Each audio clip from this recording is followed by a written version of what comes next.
My space, your space, your space, my space, our space.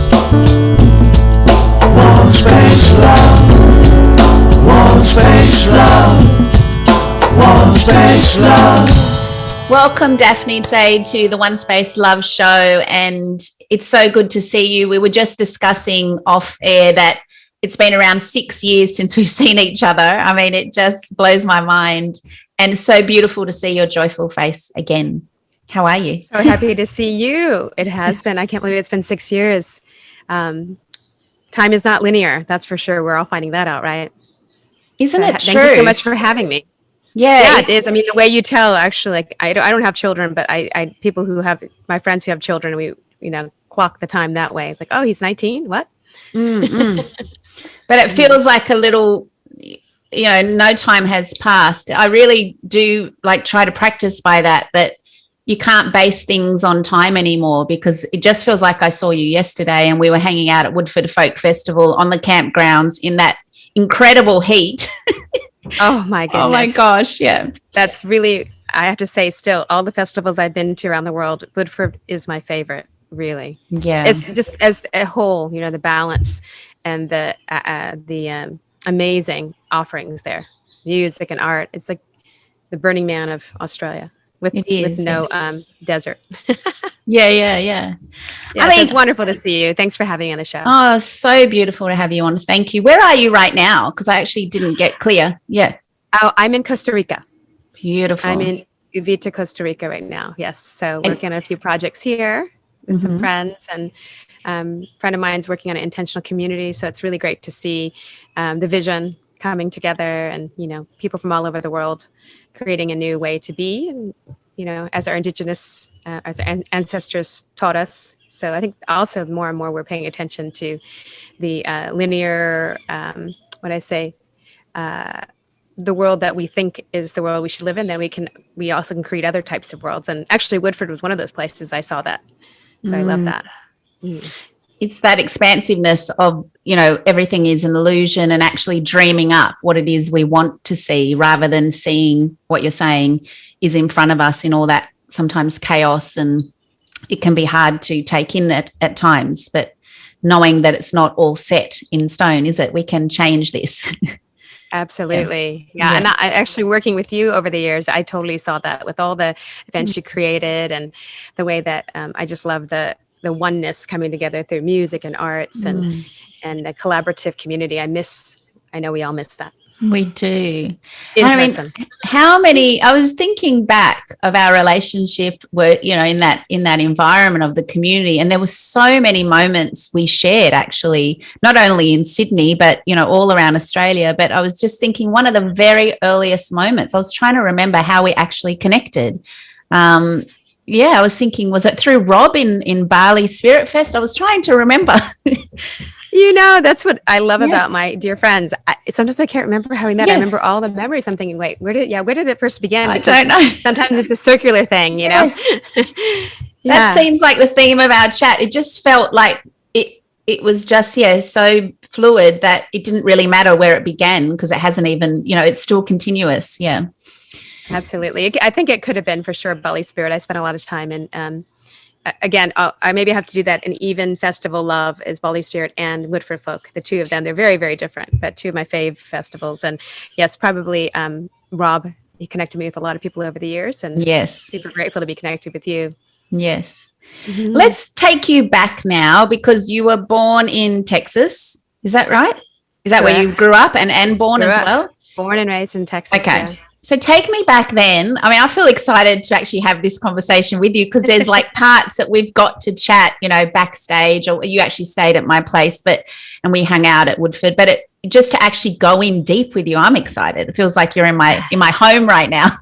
Yeah, so, I wish I was. Yeah, I know. So you grew up, and music feels like it was always something on your path. It's been there a very long time. Can you share where that began back in the younger years of growing up in Texas?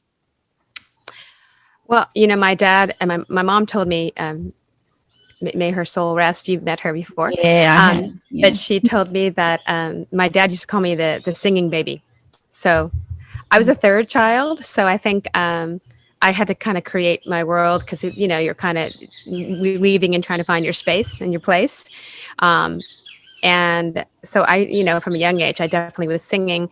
I was really, really shy kid, if you would believe that. I didn't like to talk. A lot of people wouldn't believe that. That's really hard to believe. Yeah, like all the way through, I think almost fourth grade, I was super quiet.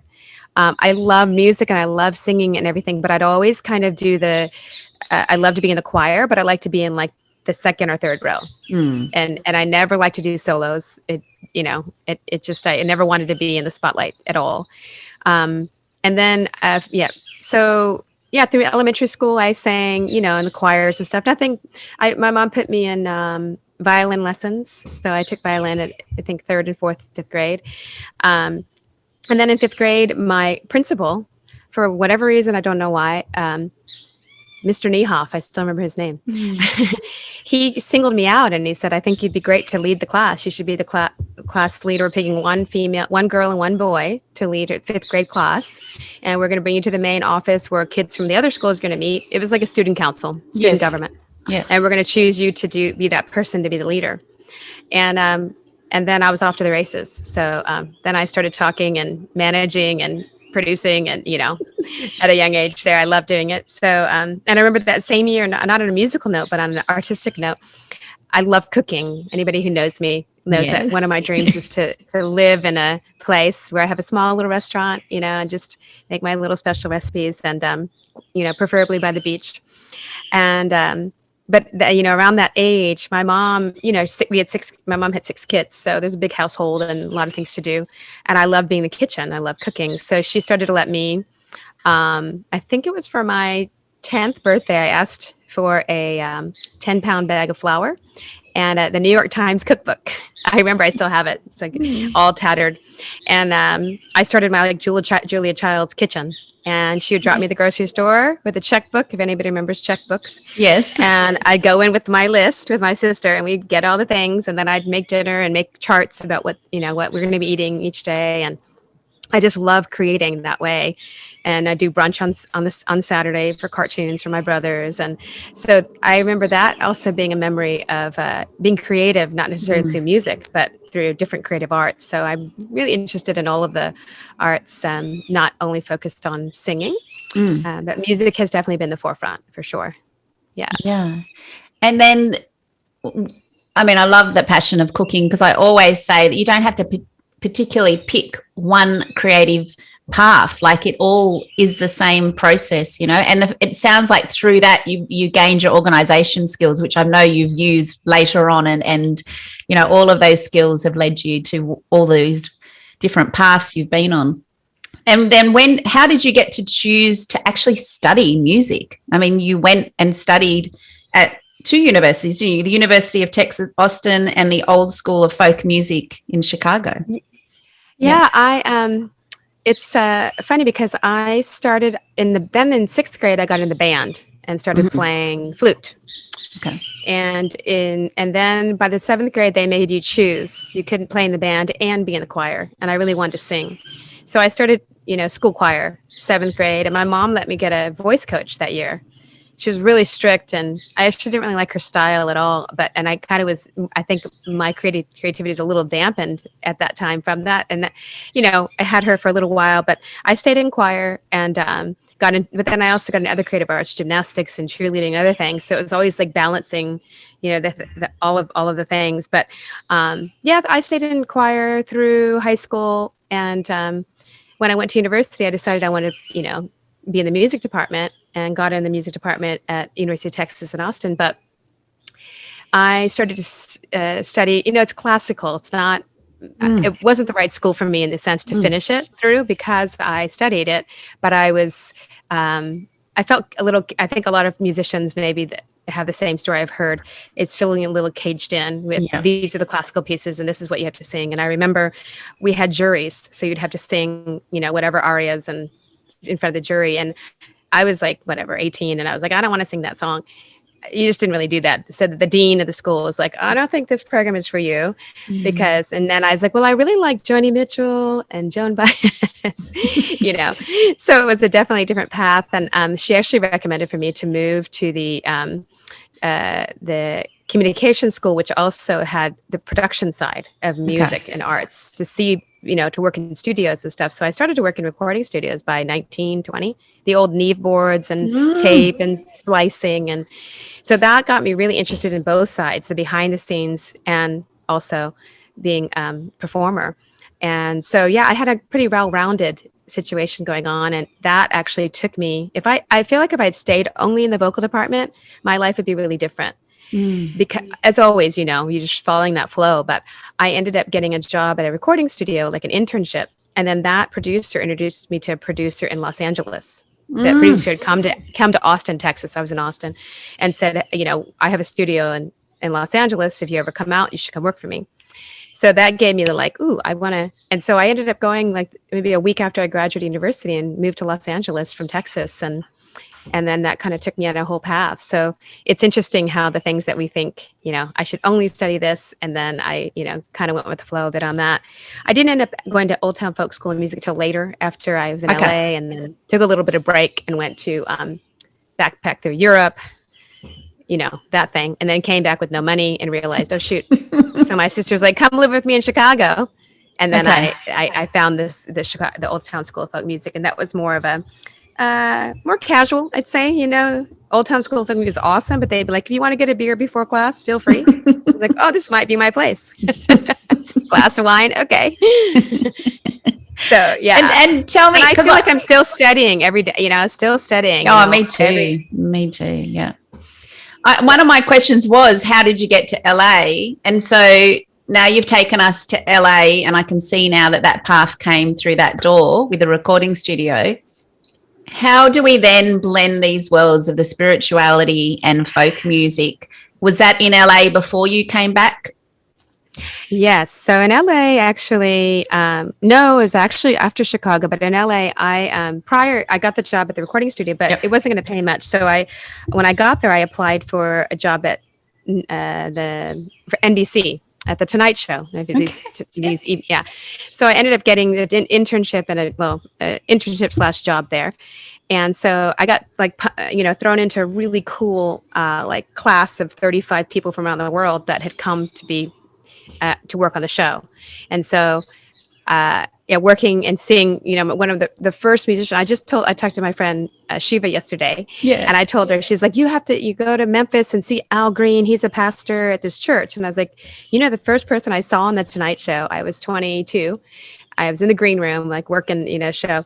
And he comes in and he's the guest that night. And I was just like floored. And then he did when I watched what he did a kirtan kind of. I didn't know what it was at the time. Yes. But he's singing, and then he had people sing back, and it was a reciprocal. He even got off the main stage in Studio One, which is kind of far away from the audience, and walked through on the floor and got up in the rafters, and it's like singing, his songs. And so he had this, call and response. Yeah. And I didn't know what that was, but I remember thinking, oh my gosh, I want to be doing that.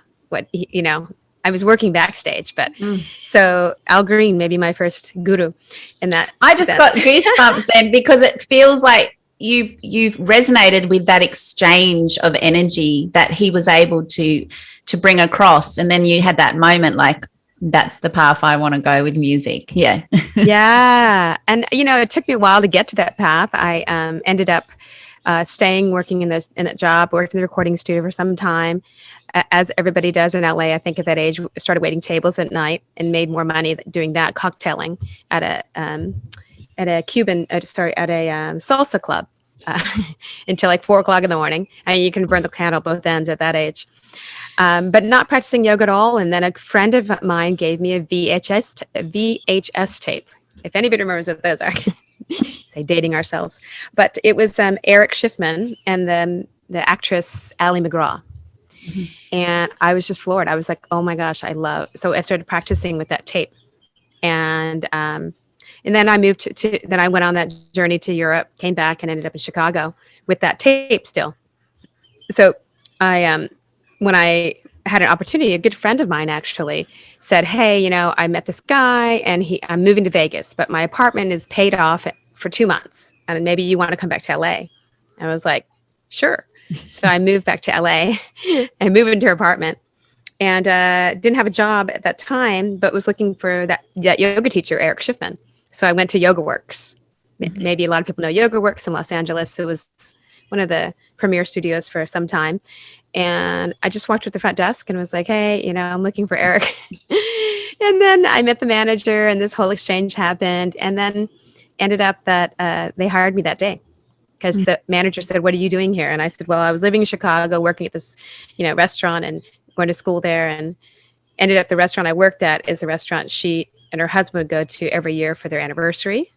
So it just, all these little threads. And she's like, "Well, you should work here." So I started working there. And that's when I really started studying and, being with all these wonderful teachers over the years. And then observing the music that was being played there, which I hadn't heard much of. There's a singer named Sheila Chandra. I think maybe you might know her. Yes. So I spoke with her on the podcast I'm doing now. And I was telling her that, her CD was on repeat for, I don't know, 2 years or whatever, and she was telling me how it wasn't created as spiritual music. Okay. Originally, but so we never know where our music will land, is what I'm saying. And that was one of that I told her that was her music for me during those years, were pivotal in me hearing a new sound and a new way of like, oh, maybe, this kind of music is so, I could see the effect of the music on people practicing. And so, that was my kind of shift to the spiritual world. But what was funny is that I would work in the yoga studio in the morning, or 2 or 3 shifts, and then I would go work at the restaurant at night. Okay. The salsa club. And I would see the same people. So, that was a funny part. Like, "Hey, I just started yoga this morning." So I like that. I thought that's the kind of yogi I want to be. Yeah. I want to be able to just, ride the wave on both sides. And I'm not great at discipline. So. And where did Shiva Ray come into it then? So that was one of the teachers she was working at Yoga Works when I got there. Okay. And we became friends through, I was working the front desk, and she was totally into music, same as me.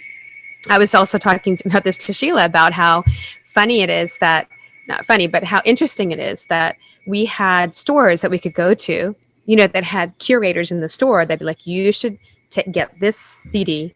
You should get this album. This is like the new, I remember. I'm sure there was a store. I lived in New York when I was in the fashion industry, and I remember going to the music store, and they'd come right up to you and they'd suggest what it is to buy. Yeah, it was such a great thing. Yeah. It was. There was a store in Santa Monica called Hear Music, HEAR. So, once I became friends with Shiva, I wasn't taking her yoga classes yet because I was doing Iyengar and I was doing Eric's classes.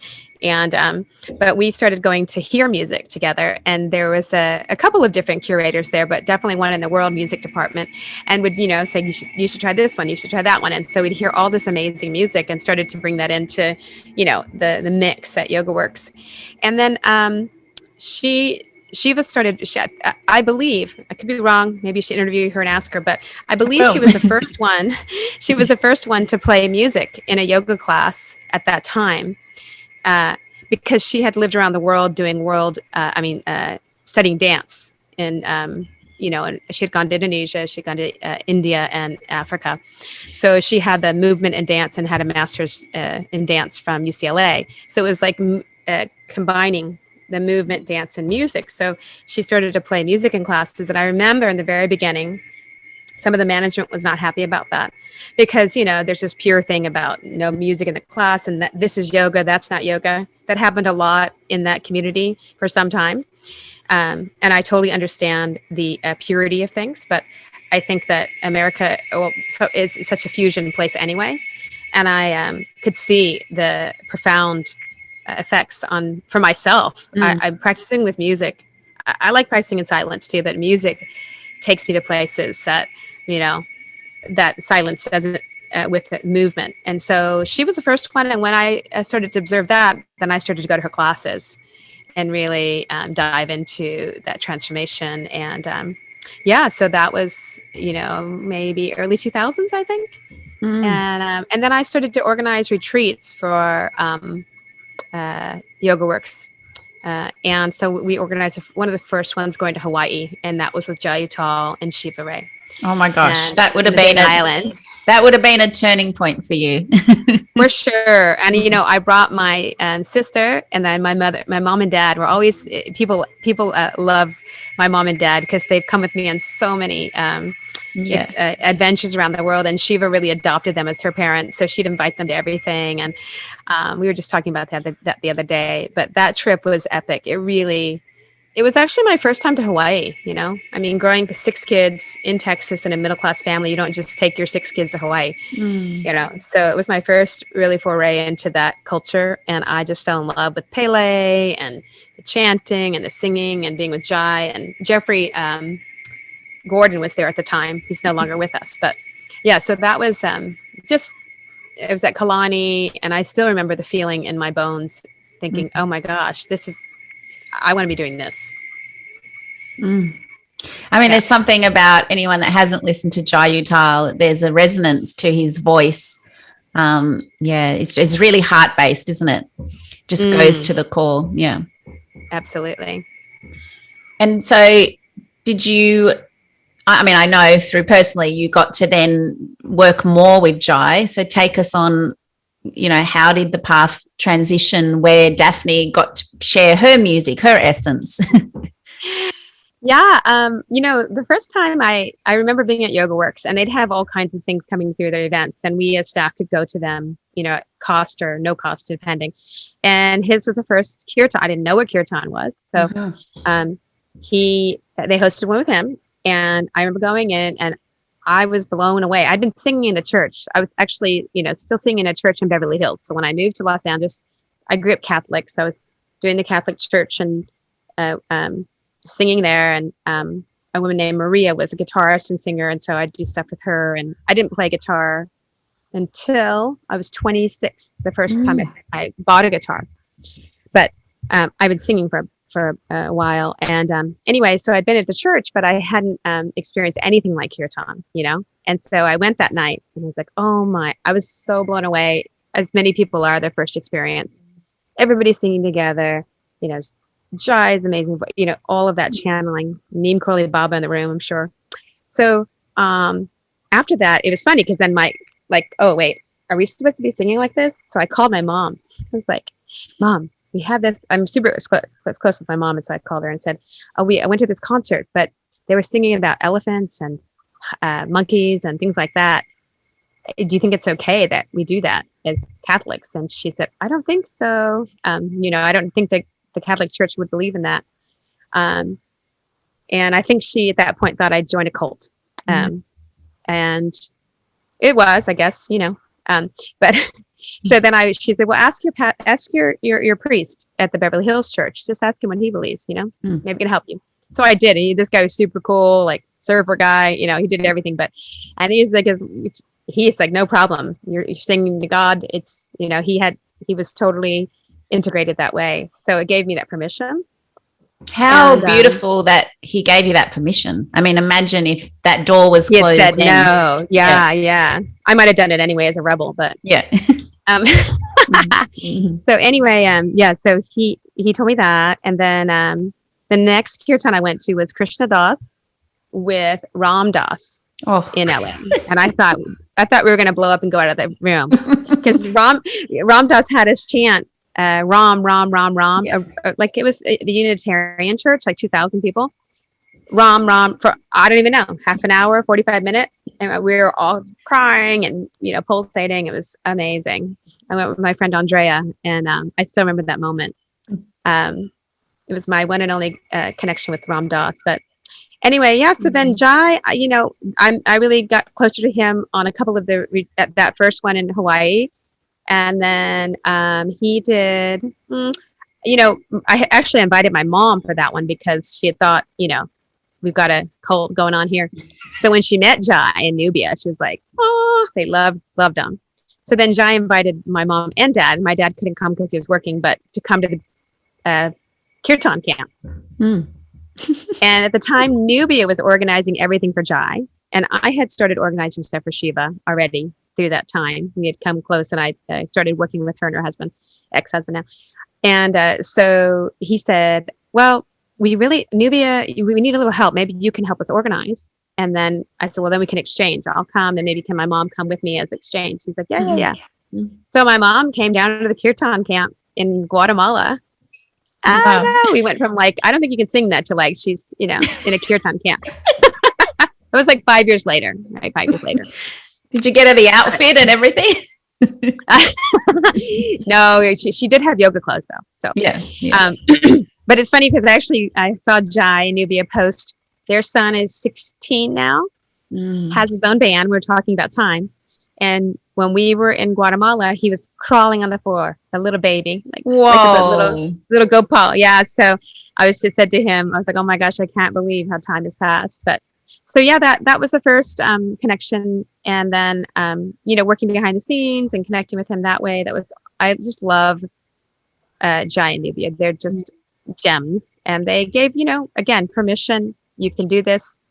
And to be honest, I've only done one kirtan camp with him, except for the one online I did recently, because I started just to go, and then I couldn't line up with where he was going to be and I was going to be.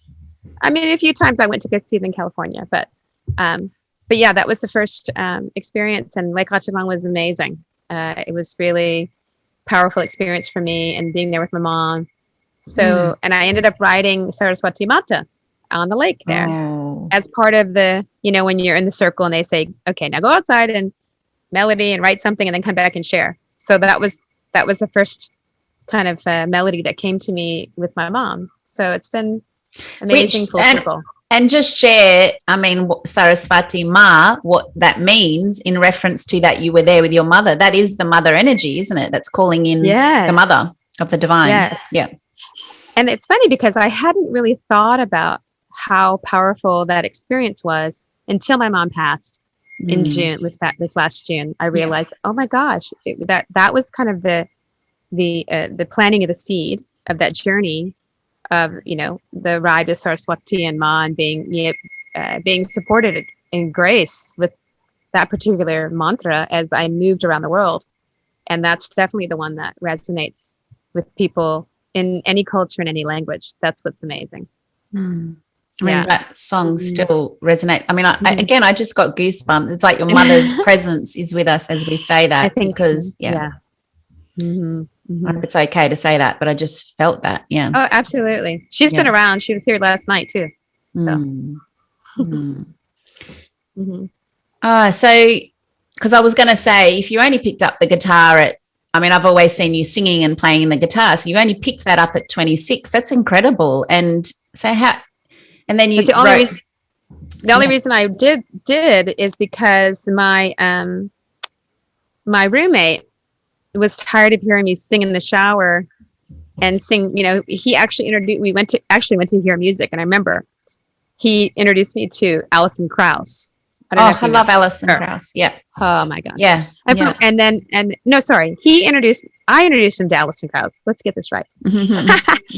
He introduced me to Sean Colvin. And Sean Colvin's album he introduced me to is Live 88.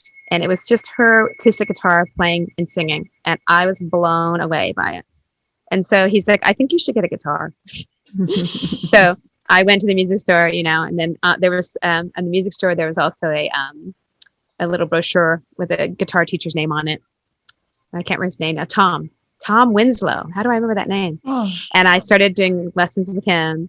And it was, but I hadn't thought about, maybe I could play guitar. I just was looking for players to play with me. And once I started to play, I was able to be sustained myself, and I think that, and I'm still, I'll say, a beginner in that department when I play with master guitarists. But I really encourage anybody who's listening, if you've ever wanted to play an instrument and you think I'm too old or too young or whatever, I encourage you, the way that you're going to play is go buy one. And I bought a cheap one. It was like $190 or something, a couple $100 maybe.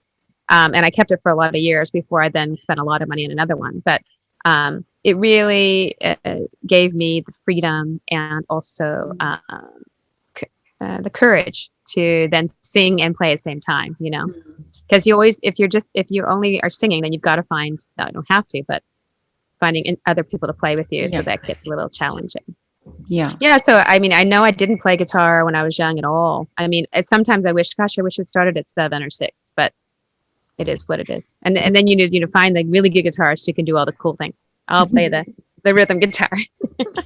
That's when you get all the multi-instrumentalists coming in on the tours in all the different countries, which I've experienced with you. Yes. Manuel and Clayton and H. Yes. Yeah.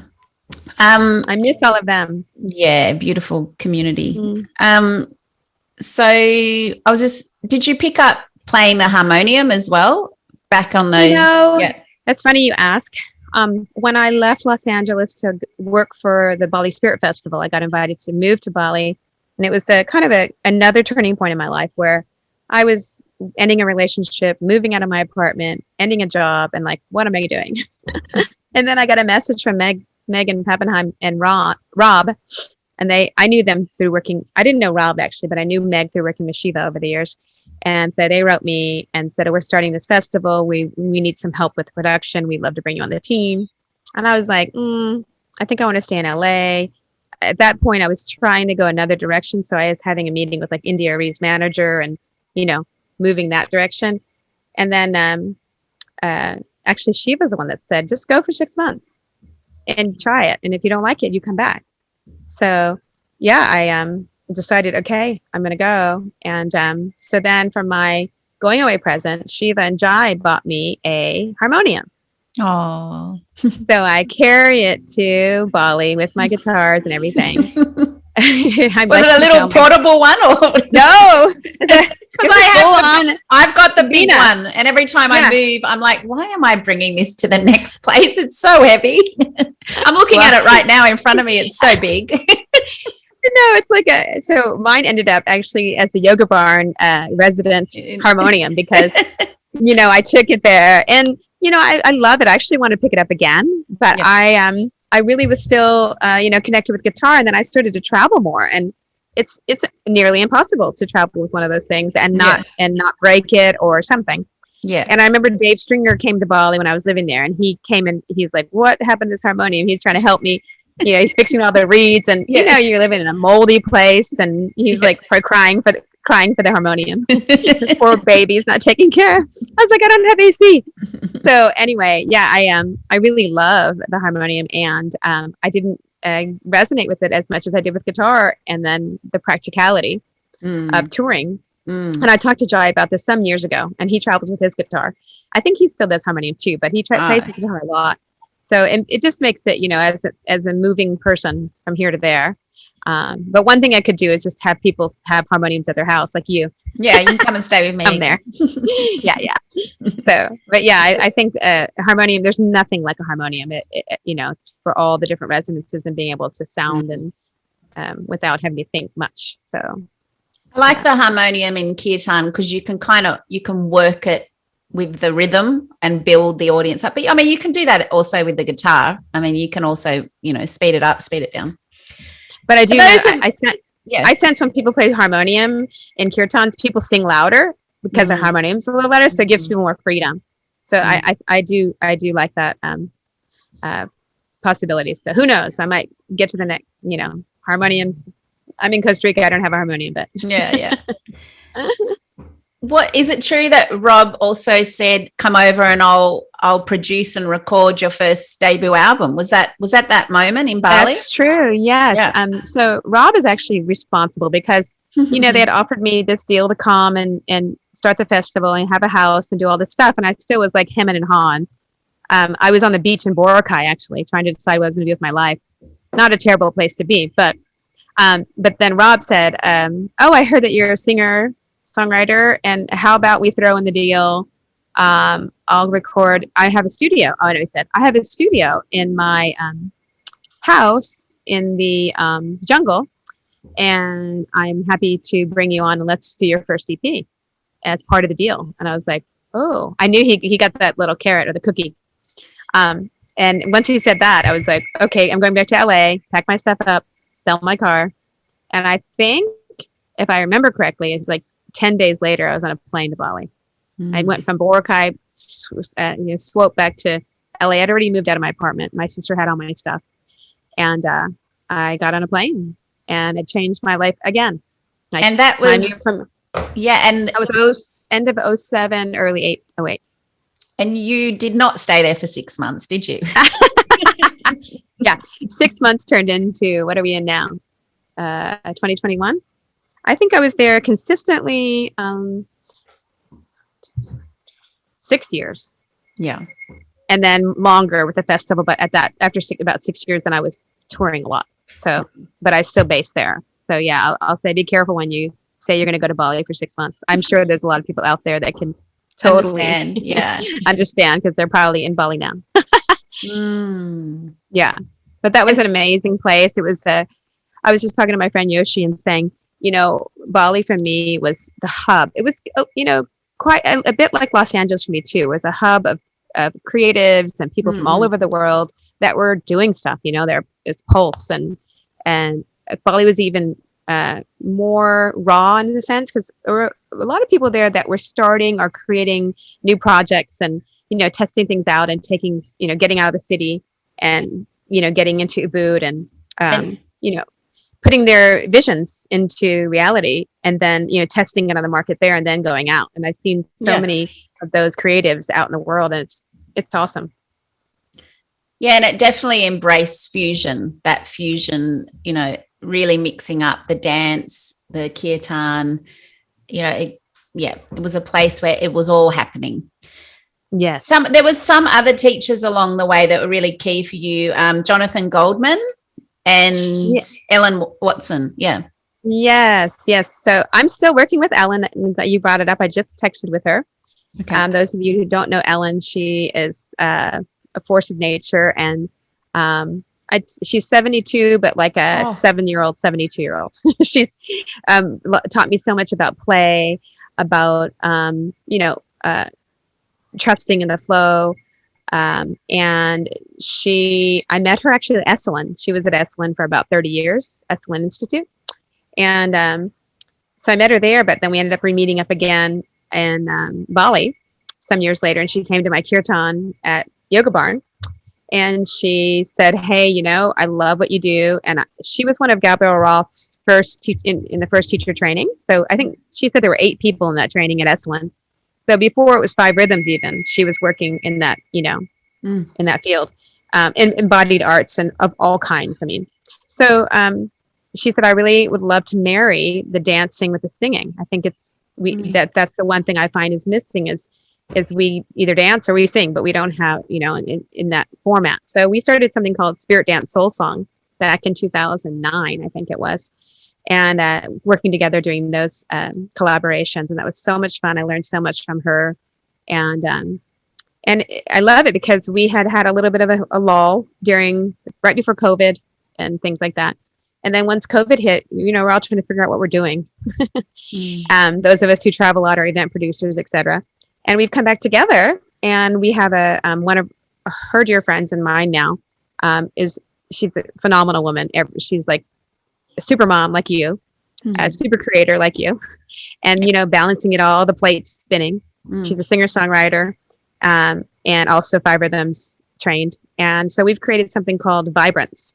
Yes. And it's a collaboration of all the embodied arts and the creative arts, and getting back to our roots of the medicine and the medicinal roots of music and movement, which we are seeing is so important, in these times. So we're really excited. We haven't launched the company yet. We've been in a,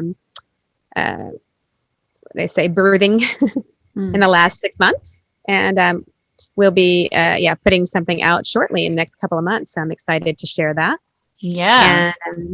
And then Jonathan Goldman, I had, had all his CDs, everybody, I think, over the years. He's like he's like the troubadour of sound, and from the States. And so Ellen and I ended up going to one of his immersions in Colorado together after years of saying, we want to see him, whatever. So we did some studying with him, which was amazing, because I hadn't gotten into the just pure toning, without having to think about lyric or melody or all those things. So one of the profound experience I had with him is they did like a 24-hour toning event where people toned in groups. Like I think we had 6 groups. So there was somebody toning in the center for a whole 24 hours. And I'd never had, I mean, your body just feels like it's coming apart and coming back together. So, I think he's definitely on the forefront. I think a lot of people that do teach this sounding and toning somehow are connected to him from original days in the 70s. He and his wife are lovely, and they're groovy, I'll say. True 70s. What has, talking about the sound and the resonance, so I mean, everything that you've mentioned on today's talk, it just feels like your whole life has been in flow. Have there been some moments where you've fallen off and you've had to get back on the flow? Like, are there some tools that, or is that more in your personal life, or, as far as career, it's always been, or your mission, it's always been flowing? Share some of those moments. Yeah. I think I just put a candle here because the sun's going down here. I'd say that there's definitely a trust in the flow of the creative for me. And I'm actually now working with Sheila Chandra. She is doing coaching for creative, coaching artists into creative careers. And it's been really helpful for me because one of the things that's great, I just go with the flow, but at the same time, having some organization and, and end goals is really helpful. I mean, when I record albums, I definitely have that structure in place, mostly. So I'd say I definitely fall off my practice, both, whether I'm doing physical or, meditation or music. I have to keep reeling myself back in because I get interested in a lot of things. Friends will say I'm like squirrel, like, oh, that over there, that's cool, or whatever that. And then, so one thing is, is a positive thing is I'm spontaneous and I can go with what's happening. And at the same time, to find a balance of the structure and foundation, I'm finding working in this new company has been great for me, to have accountability to 2 other people, where usually I'm on my own doing my own thing. And sometimes I just let things fall by the wayside and nobody's making me accountable. I just go to the next thing. So because I love, when we're on these spiritual journeys, there's a lot of moments when we are in that lane of flow. But in my personal journey, it has brought me a lot of circumstances that I've had to pause and look at and almost go through those dark nights of the soul. What has it been for you along the journey that has helped break you open even more to share more from that heart space, from that space to be able to hold that for other people? You say the dark night of the soul. It's interesting. For me, I was living a bit in a bubble, traveling a lot and, having one of the ways that I found for sure that gave me or stopped me a bit to stop and look and, reconfigure my life is being in a relationship that I realized, this is not going to work for me. And I needed to find what it is that I really wanted, what I valued. And so there are 2 things. The first time maybe that was like 2014. And I ended up going to do a program called Hoffman Process. It's a Hoffman Institute out of England, actually, but they have a headquarters in California, Northern California. And that was talk about being broken open and going back to your childhood and identifying some things that have happened and helping to see clearly, the patterns that we've created that came from our parents. No blame at all. It's just, what do we learn? How do we take those patterns on? And then, unconsciously continue those patterns without saying, hey, wait a minute, that pattern doesn't really work for me, or that pattern works for me. Right. So that doesn't that come up in the relationships you have? I mean, that's when it's completely, we thank those relationships because that's when it magnifies to you where those cracks are and where you need to go and bring attention to. Yeah, absolutely. And that really did bring me on a journey to say, okay, it was another kind of letting everything go and moving on. It wasn't a physical, well, it was. I had to move out of my ex's house. So yeah, it was a physical thing, packing the boxes and all those things. And, and asking the questions of, what do I want? Or is it societal that I think that I should do something that is appropriate to do at this age? And so that was a big shift. And then once I made my decision and got clear, I just was like, I knew what was happening next. But it took me probably 6 to 7 months to finally be clear about it. And a friend of mine calls it a full body yes. Yeah. So she's like, if it's not a full body yes, your body, what did she say to my friend Dorian, who's a beautiful teacher and coach in Thailand, but she says, if you ask the question and really sense into your body will never lie to you. Your body will either close or open with that question, and your mind will try to, convince you otherwise, but your body will tell you immediately, okay, it's not going to work. So, that was powerful for me. And then, I wanted to speak a little bit to grief because grieving, first of all, I hadn't really looked at grief as when you lose a relationship, but that's like a powerful grief. I kind of went on my way and started traveling again and didn't face the grief at that moment. And then in 2017, we lost my nephew in an accident. He was 23. Yeah. And that was a tsunami of grief for our family, for just our community. And it was a moment I remember then laying in bed at my parents' house and thinking, what's the purpose of it all? Like, you have a kid, you take care of the kid, or you're born and you do all this stuff and then you die. So I got in a place where I was like, I don't want to do anything. I'd gotten off the road. I decided to be there with my mom and dad and my brother. And then I was like, I don't need to write any more music. I don't need to do anything. I'm done. I'm whoever's out there listening, I think when that happens, somebody dies in your family, there's a part of me that was like, I've done enough. I could die now. Not to be morbid or feel sorry for myself, but I felt like, okay, complete. And it took me a good year with the encouragement of my dear friend in Tokyo. She has helped me manage tours there, and she kept writing me and saying, are you okay? Are you okay? I think you need to come to Nagano, the mountains in Japan, and I think you need to make music for your nephew. You need to do it for him, and don't think about yourself. And so I flew back to Japan. I spent almost 10 years now in Japan touring, but she's been one of my best friends and sisters, and knew my family. And we went out there, and I mean, I cried almost every day, all day long, but, doing ceremony for him and then writing. And this is, Soul Songs, my last album was really born of the grief that was there inside. And, I'd say it was almost in service, not to myself. And that was a powerful experience because I got out of my own way, I'd say. Yeah. So that was a beautiful experience. And, now my mother passed 8 months ago. And again, it was not as big of a tsunami because we had known she was not well, but still there's that, again, questioning of purpose. And then with that whole grieving process, then my relationship grief started coming up. I was like, where's this coming from?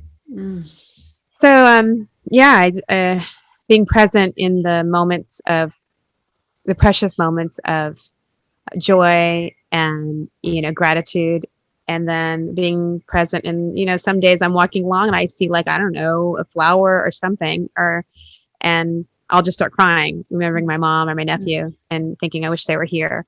And then, you move through it and with it and dance with it. And that's what I've been finding helps me a lot to continue being also in community as much as I can.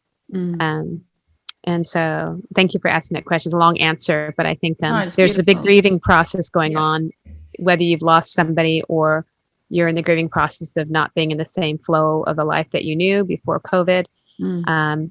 So I think there's a big opportunity for us to speak to grief and the ways that we can move through it and balance and I try to move or dance, sing, or something daily.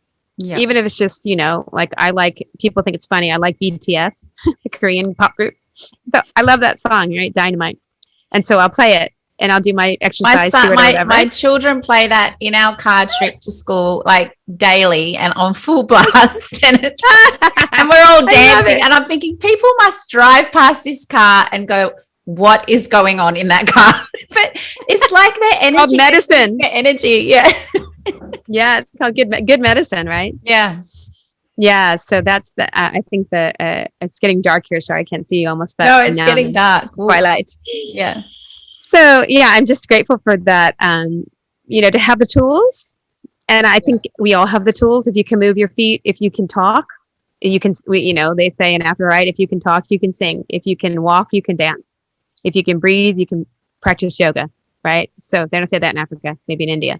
But anyway, my point is that we all have the medicine that's inside of us, and we don't need gurus all over the world. You can find them if you like, but you're right, play a song in your car and sing along to Dynamite. I mean, it sounds goofy, but you'll feel uplifted after a 2-minute song.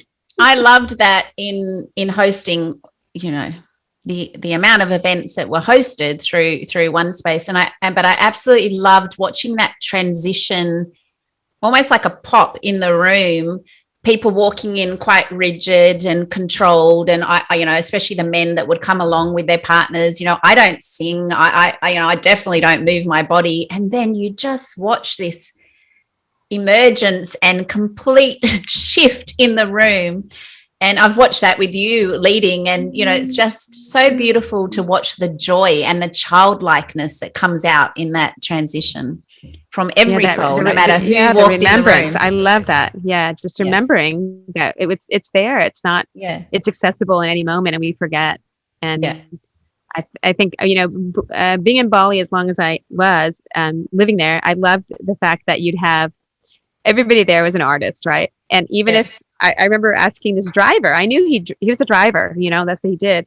So I said, what do you do? He said, I'm a painter, which I thought is so cute. It's like, that's right. He's a painter. That's what he does. Sure, he makes money driving all day, but that's not who he is. And sometimes I think in the Western world, we get stuck in the fact of identity of I'm this or I'm that. And when we're all just children trying to find our way back to playing again, I love that. Thank you for that. Yeah. Well, let's finish up now with you're working on right now, Vibrance and Voice of Vibrance, and then you've got a podcast that's about to be launched. Yes. Where can we? And I'm excited to have you on. I would be honored to be on. Yes. So we the podcast is Voices of Vibrance, because we're interviewing people around the world, artists, creative artists, all kinds of all walks of life. And, putting their voice into the mix of what brings vibrance to their life. What are they, what lights them up? And I'd love to hear stories from people of all walks of life. And so that's one thing we're doing with them. And then we're going to Kauai in a couple of weeks to shoot our first online course, which will be coming out shortly. So that's going to be exciting to be able to share that. I mean, I know that people want to get outside. I totally get that. And then also giving people tools if we can't get together in person too soon, that we can connect online for now, but looking forward to in person. We are actually have an in-person retreat that will be happening. I know you're in Australia. No, that's okay. But we'll be doing one in Colorado by the Rocky Mountains, the foothills of the Rocky Mountains, and outside of Boulder. And so that'll be an in-person, outdoors, really fun event, feeling of one space fit. And we'll have a week long and then a 1-day festival with music. And it's going to be a lot of families and community. And that's in August. Our website is vibrance.global. And so you can find everything there. Also, our Instagram is the same, vibrance.global. And my Instagram is Daphne, DAPHFREE. Yep. And my website's daphneC.com. So, yeah, you can find all those things. Yeah. And I really, really, putting the intention there for us to be back together sooner than later. I'd love to get you back to Australia. Yeah, as soon as they open their borders, let me know. Yes. Thank you so much for having this chat with me and going deep and being on the OneSpaceLove Show. Yeah, thank you so much. My space, your space. Your space, my space. Our space. One space love. One space love. One space love.